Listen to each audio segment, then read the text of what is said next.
Hi friends, இந்த வீடியோவில் என்ன பார்க்க போகிறோம்னு பார்த்தீங்கன்னா இந்த glue gun இல்லாமல் எப்படி glue stick யூஸ் பண்ணி ஒட்டுறதுன்னு சொல்லி இந்த வீடியோவில் பார்க்க போகிறோம். நான் நவீன், நீங்கள் பார்த்துட்டு இருக்கிறது நவீன் எக்ஸ்பெரிமெண்ட். ஸோ வாங்க வீடியோக்குள்ளே போவோம்.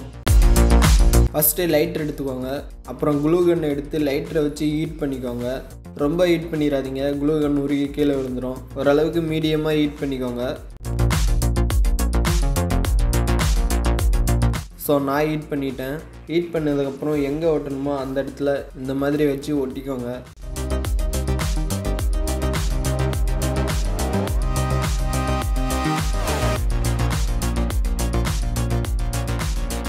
பாருங்கள், சூப்பராக ஒட்டிக்கிடுச்சு. ஸோ உங்களுக்கு இந்த வீடியோ பிடிச்சிருந்தா மறக்காமல் லைக், ஷேர் அண்ட் சப்ஸ்கிரைப் பண்ணுங்கள். Hold me close till I get up. Time is barely on our side. I don't wanna waste what's left.